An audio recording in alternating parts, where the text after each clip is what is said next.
Ya, Assalamualaikum warahmatullahi wabarakatuh. Waalaikumsalam warahmatullahi wabarakatuh. Selamat pagi, salam sejahtera untuk kita semua. Alhamdulillah pagi ini kita bersyukur kepada Allah Subhanahu Wa Taala dan pagi ini kita diberikan kesehatan, kenikmatan dan berkah.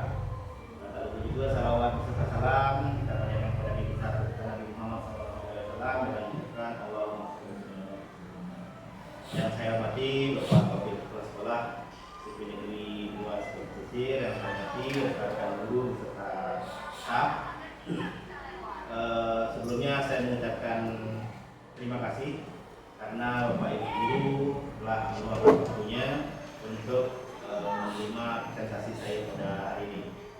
Baiklah, presentasi ini sebagai salah satu tugas kami dari guru olahraga yang mengikuti PKK PKOK, salah satunya tugas saksi nyata yang sebentar lagi pun tanggal 14 sudah selesai, hampir berjalan 3 bulan kegiatan ini. Jadi ini tugas terakhir yang ditugaskan ke kami. Di sini tugas pembelajaran ini yang kami ambil rancangan pembelajaran berbasis proyek atau project based learning. Di sini dengan komunitas belajar sekolah KBS yang komunitas belajar sekolah kita yang memang telah dibentuk tahun 2007 kemarin. Jadi di sini dalam pembelajaran berbasis proyek, di sini saya mengambil permainan bola besar sepak bola dalam rangka pengambilan nilai semester menggunakan metode pembelajaran sport education model yang berdasar kepada studi. Sport education model atau SEM sendiri metode baru yang saya pun dapat pembelajaran ini pas kegiatan PKK ini juga, karena ini baru jadi langsung diterapkan di dalam proyek pembelajaran berbasis proyek. Oke, latar belakangnya setiap ayat pelajaran, semua guru mata pelajaran akan mengambil dan mengumpulkan nilai peserta didik yang digunakan sebagai bahan evaluasi pembelajaran. Evaluasi dan pengumpulan nilai ini sebagai evaluasi kemampuan peserta didik selama 1 tahun menerima pembelajaran di sekolah. Selain itu, juga untuk melihat perkembangan nilai-nilai sosial peserta didik, kegiatan ini melibatkan seluruh peserta didik SMP Negeri 2 Pesisir, ini kelas 7, kelas 8, dan kelas 9. Melalui olahraga yang mengedepankan semangat aktivitas, kreativitas dan kerjasama, kita berharap peserta didik meningkatkan kesehatan dan kebugaran serta pengalaman yang dapat diterapkan di kehidupan nyata bersama masyarakat. Dengan mengadopsi metode sport education model atau SEM dalam permainan sepak bola memungkinkan siswa untuk mengalami peran yang beragam dalam suasana kompetisi olahraga seperti menjadi atlet, menjadi pelatih, wasit, panitia, dan supporter. Hal ini akan memberikan pengalaman yang autentik atau pengalaman yang nyata dan memperkuat keterampilan sosial, kreativitas, serta kepemimpinan mereka.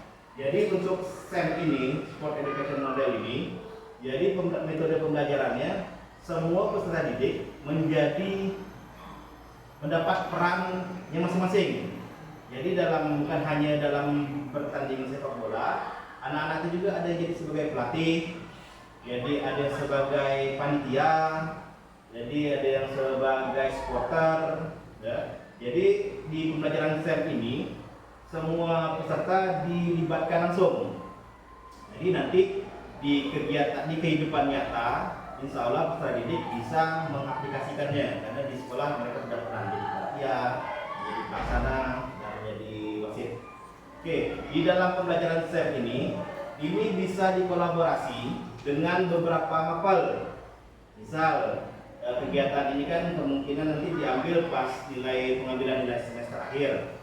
Jadi bisa berkolaborasi dengan guru bahasa Indonesia, guru seni budaya, dan prakarya.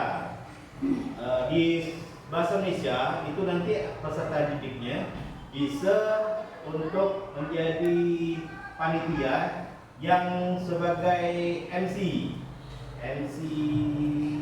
saat technical meeting, terus moderator, terus jadi komentator, ya, komentator dalam kegiatan pertandingan olahraga. Terus di seni budaya Di seni budaya anak-anak tuh bisa dilibatkan sebagai supporter untuk membuat yel-yel atau kreativitas yang dapat membantu dalam proses kegiatan olahraga. Terus di prakarya itu anak-anaknya bisa dilibatkan untuk membuat brosur kegiatan olahraga, terus membuat apa lagi, piala yang dari kardus, misalnya, itu salah satu bentuk kreativitas yang bisa diambil dari prakarya. Tujuan program ini, peserta didik mampu membuat pertandingan sepak bola, mendorong pembelajaran kolaboratif berbasis proyek, membangun karakter positif dan nilai-nilai sosial, mengembangkan kompetensi dalam olahraga dan fair play, meningkatkan kreativitas dan inovasi peserta didik, menciptakan lingkungan belajar yang menyenangkan. Program ini bertujuan untuk memberikan pengalaman yang menyeluruh, bermakna dan menyenangkan bagi peserta didik, sekaligus menguatkan rasa kebersamaan dan tanggung jawab melalui kegiatan olahraga yang dengan khusus menggunakan modul sport education model. Jadi terbayang Bapak Ibu, kegiatan SEM ini termasuk kegiatan yang menurut saya seru dan saya pribadi pun belum pernah melakukannya. Belum pernah melakukan metode pembelajaran sport education model ini. Jadi tapi lah terbayang serunya anak-anak dilibatkan secara maksimal dalam setiap kreativitasnya. Kegiatan ini juga sebetulnya bisa kalau kita sudah melakukan P5 dalam kurikulum Merdeka Belajar, itu masuk dalam sub jiwa raga gitu. Ada jiwa raga itu bisa kita buat di P5, tapi karena sekarang kita belum, mungkin tahun depan atau berikutnya nanti kita coba untuk melakukan P5 dengan metode SEM.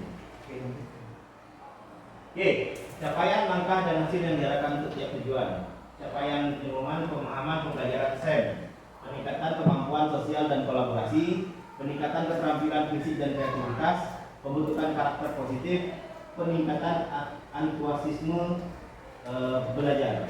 Langkah-langkahnya: perencanaan program, pengenalan pembelajaran SEM, pembelajaran berbasis proyek, praktik pelaksanaan pertandingan sepak bola, refleksi dan evaluasi, laporan dan rekomendasi. Hasil yang diharapkan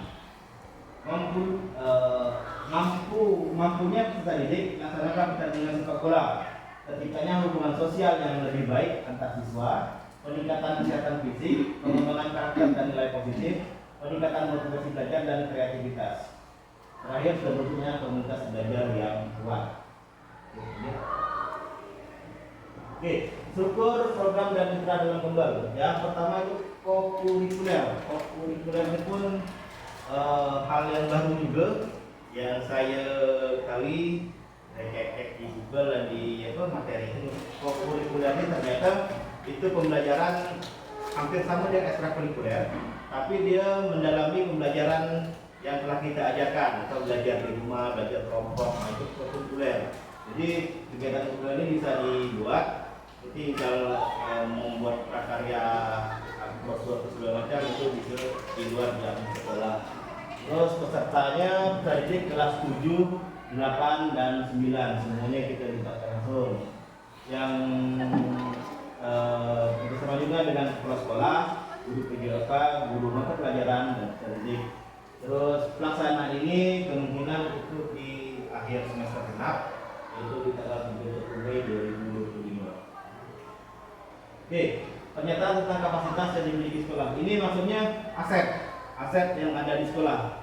Aset ini pun saya baru mengetahui aset ini rupanya banyak. Setahu saya lah, pribadi aset ini ya meja, kursi, berupa bentuk barang itu aset. Ternyata kita sendiri termasuk aset. Ada aset lingkungan, aset manusia, aset sosial, aset politik, aset finansial dan segala macamnya. Jadi untuk sini pernyataan tentang kapasitas aset di sekolah itu guru, peserta didik dan warga sekolah. Warga sekolah termasuk kantin sekolah dan wali murid. Terus komunitas belajar sekolah, kombel itu yang terbentuk, lapangan sekolah, tembok, internet, sarana dan prasarana yang menunjang, dan memanfaatkan ruang terbuka seperti lapangan, kegiatan olahraga di ruangan, pengadaan peralatan, penyelenggaraan kegiatan dan pembiayaan kegiatan. Pembiayaan kegiatan ini kalau saya ambil kesimpulan itu kemungkinan itu hanya untuk konsumsi air minum di setiap kegiatan. Rencana evaluasi, umpan balik peserta didik, pengalaman dalam belajar model SEM, model pengalamannya, terus refleksi guru, perencanaan, pelaksanaan dan pengelolaan SEM untuk lebih diperbaiki lagi, dimentapkan lagi. Terus evaluasi manajemen kelas dan waktu, keaktifan peserta didik yang terlibat sesuai peran masing-masing. Terus tujuan pembelajaran tercapainya tujuan pembelajaran model SEM, model, evaluasi tim meninjau kolaborasi. Kemungkinan tantangan dan solusi yang dihadapi dalam kegiatan ini, yang pertama tantangannya kesulitannya peserta didik dalam memahami tugas dan perannya. Jadi kemungkinan besar itu nanti peserta didik bingung atau belum paham macam mana jadi pelatih, macam mana jadi MC, macam mana jadi moderator membawa kegiatan TM. Terus yang kedua kondisi cuaca yang memungkinkan kemungkinan panas terik atau hujan. Yang ketiga bentroknya jadwal kegiatan dengan jam apa lain. Jadi karena ini dipakai kelas lain, semua siswa, jadi kemungkinan terjadi bentrok dalam jam pembelajaran. Terus yang keempat keterbatasan waktu untuk melakukan refleksi yang mendalam. Ini solusinya. Yang pertama dari kesulitan tantangan yang pertama, solusinya guru mapel yang terlibat dalam kegiatan SEM ini mendampingi dan memfasilitasi kebutuhan peserta didik. Jadi setiap peran peserta didik itu diharapkan kolaborasi kerjasama bersama dengan guru mapel yang masing-masing. Yang kedua menyesuaikan dengan kondisi cuaca saat pelaksanaan, karena yang namanya cuaca tidak bisa kita tebak, tidak bisa kita ubah, ya, jadi menyesuaikan aja.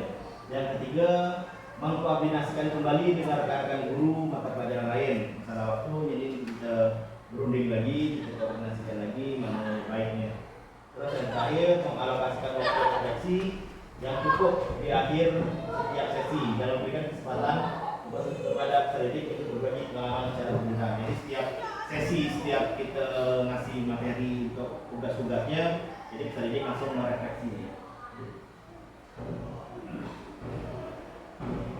Oke, terima kasih. Itulah pemaparan dari saya untuk metode pembelajaran SEM model. Semoga